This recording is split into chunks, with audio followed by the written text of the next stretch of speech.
Hey guys, welcome to our channel. So in this video I'm gonna show you how to change order of products.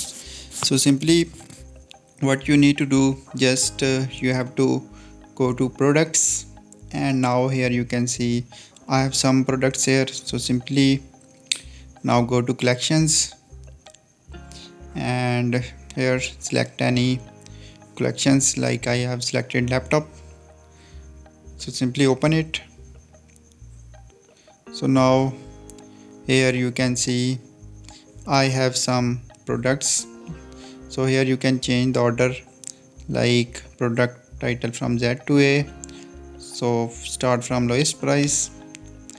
So you can also change like best selling. So now here you can change to newest. So in this way you can easily change order of products in Shopify.